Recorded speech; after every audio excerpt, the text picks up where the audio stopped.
Picture a crowded room. Two friends are standing shoulder to shoulder, looking at the exact same scene at the exact same moment. Fast forward a few weeks. If you ask the first friend about that night, she remembers a wonderful evening. Her mind immediately goes to the smiling faces, the warm conversations, and the sound of laughter across the room. But ask the second friend, and he recalls an incredibly uncomfortable night. The details that stick in his mind are the awkward silences, the person who ignored him, and a spilled drink near the bar. So which of them has the better memory? Or more bluntly, who is lying?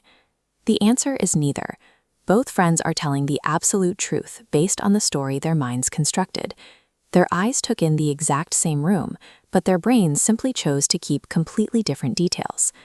This animation shows exactly what your nervous system is dealing with every single second. Millions of tiny data points, sights, sounds, temperatures, and movements are constantly swarming your sensory receptors. If your brain actually tried to process every single piece of that incoming data, it would immediately short-circuit. To prevent this, your nervous system relies on a severe bottleneck, forcing it to make split-second decisions about what information actually matters. Notice how the surviving data points here sort themselves into specific categories, like a cluster for recognizing human faces, and another dedicated strictly to tracking sudden movement. Psychologists call this process attentional allocation, the physical way your brain divides its limited processing power. Here is where the differences between those two friends emerge. Depending on your personality and past experiences, your brain defaults to highly specific scanning patterns. One person naturally allocates their attention to spot opportunities and friendly faces, while the person next to them constantly scans for physical threats or signs of social danger. Think of your attention as a tightly focused spotlight. Whatever you shine it on becomes the raw material for your reality. Everything left in the dark is completely deleted from your perception. This brings us to how memories are actually formed. Because we are missing so much of the raw data, we physically cannot record life like an objective video camera. Instead, your brain acts as a storyteller. It takes those few fragmented details illuminated by your attentional spotlight and stitches them together into a cohesive narrative that makes sense to you. This flowchart illustrates a cognitive blind spot called confirmation bias. Once your brain drafts a story, it creates an expectation. That expectation then points directly to your attention filter, telling your eyes exactly what to look for next to prove the story right. If you walk into a room expecting people to be kind, your filter prioritizes signs of warmth, which creates memories of a friendly environment. Those memories loop completely back to reinforce your initial expectation. But if you walk in expecting rejection, your filter actively hunts down furrowed brows and skipped handshakes to prove that assumption instead.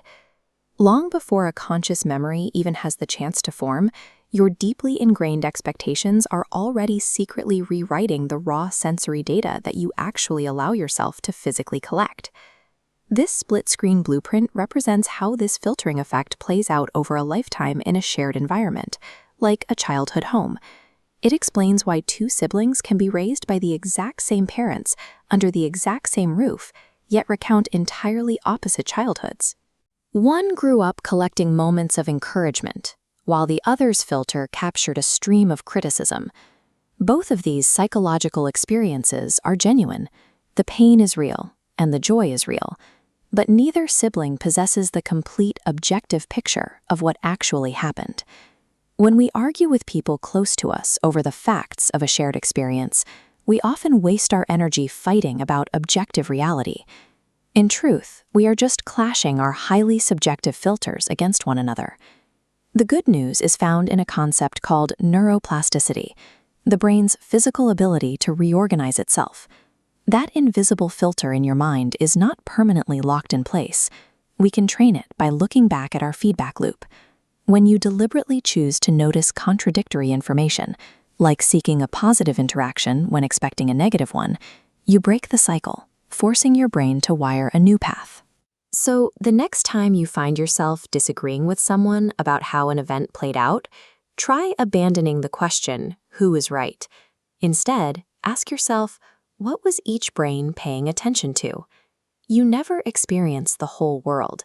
You only experience the highly curated slice your brain chooses to notice. And where you point that spotlight is up to you.